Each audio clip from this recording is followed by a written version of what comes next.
Hey, what's up, everybody? This is Charles Tabansi. I want to welcome you guys to another episode of the Dreamers Pro Show, where we cover everything from sports, hot topics, classic debates, entertainment, and where we give you guys a fresh perspective on things and how we see them. And today we got a pretty interesting show for you guys.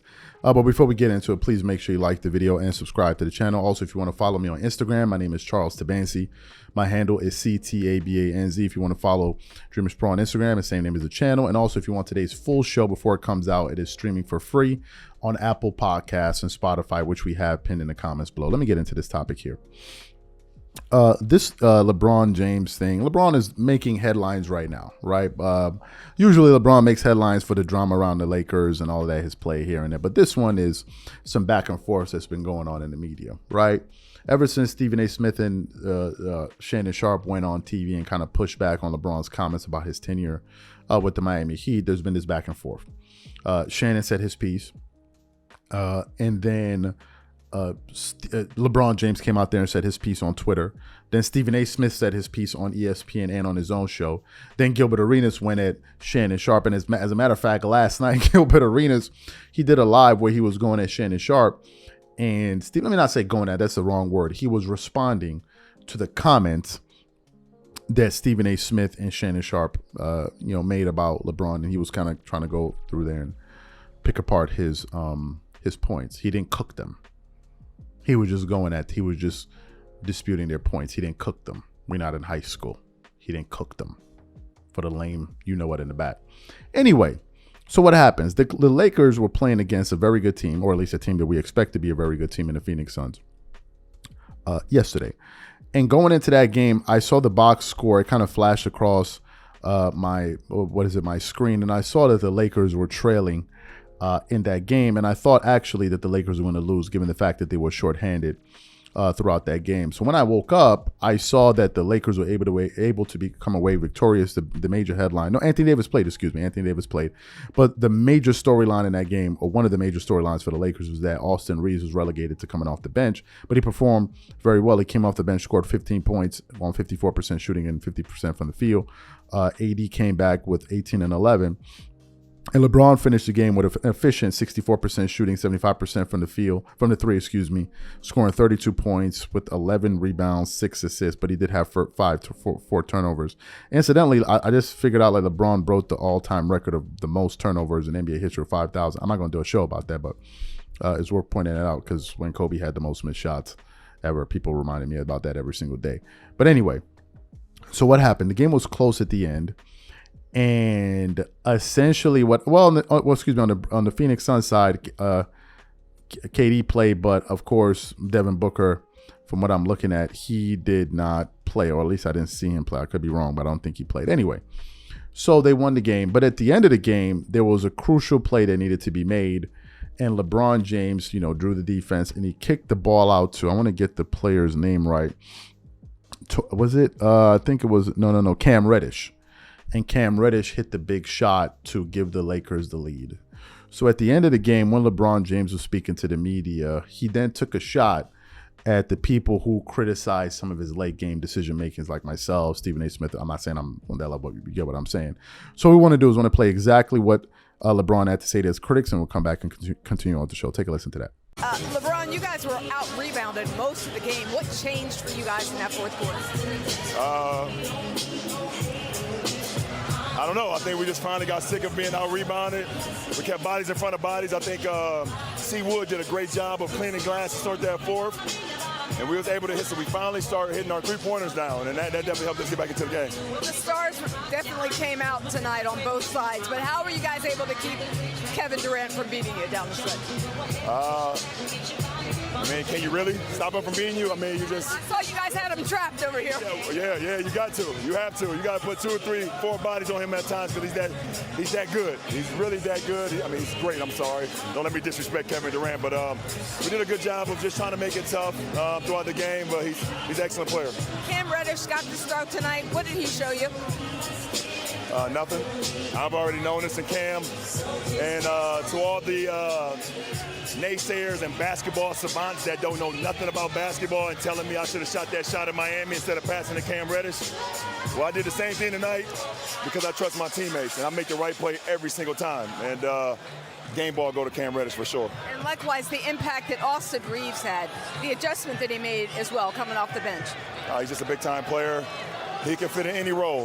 When you have a guy that can fit in any role, starter, come off the bench, play on the ball, play off the ball, it makes it a lot easier on the team, and AR can do that. So easy transition for him. Lastly, first road win. How good does it feel to finally get that over with? It feels great because it's the end-season tournament win, and we'll take that. We'll take that for sure. I heard it's $500,000 on the line, so we're going for that. We're going for that. You want to share?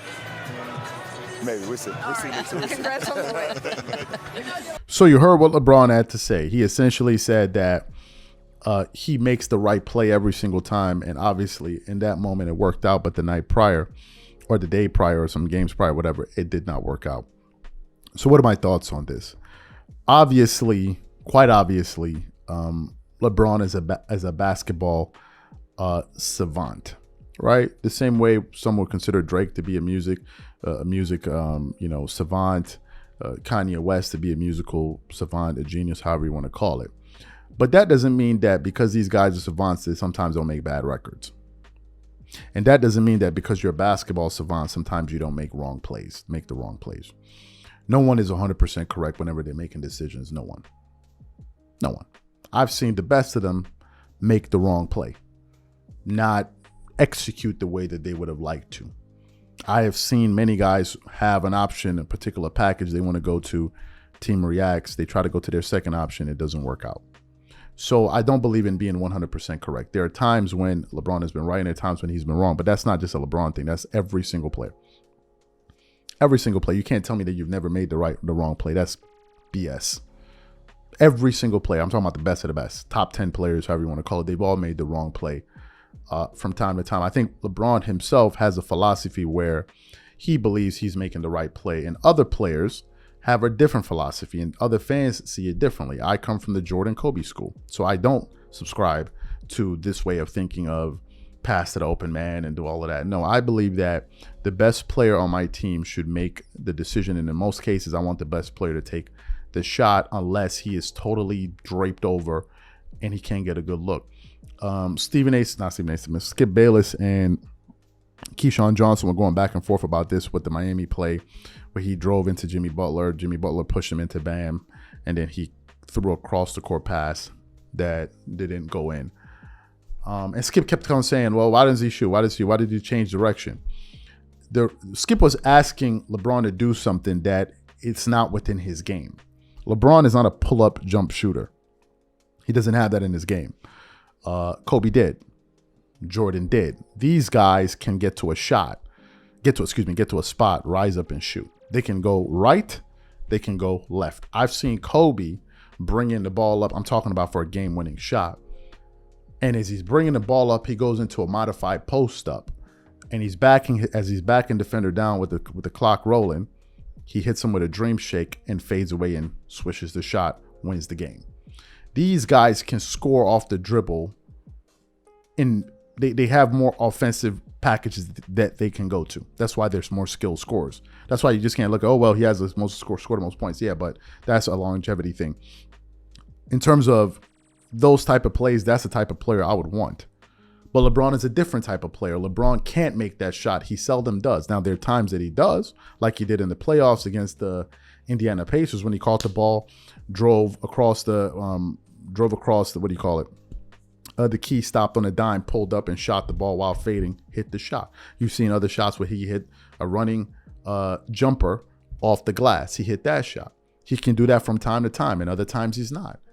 The situations that Stephen A. Smith and these guys were referring to was, for instance, in an all-star game, you're being guarded by Kobe. In an all-star game, you shoot the damn ball. Don't pass it to your teammate and put the pressure on him. That's number one. Number two, whenever you do make those type of plays, I understand that LeBron is playing the percentage, but what he's not playing is the moment.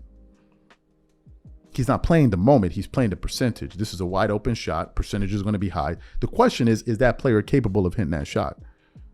Who's better suited? Is it you or that player? Who can handle pressure? Shouldn't it be you more than that player? So I understand what he is saying because he's a basketball savant. No one is disputing that. This is a bloody fact. But to say that you always get it right is a bit arrogant because no one always gets it right. I don't care who you are. I don't care who you are. I don't care the field. Nobody's shooting batting 100. Nobody. So these are my thoughts. Whatever you guys think, please leave your thoughts and comments in the comment section. We catch you on the next show. Peace.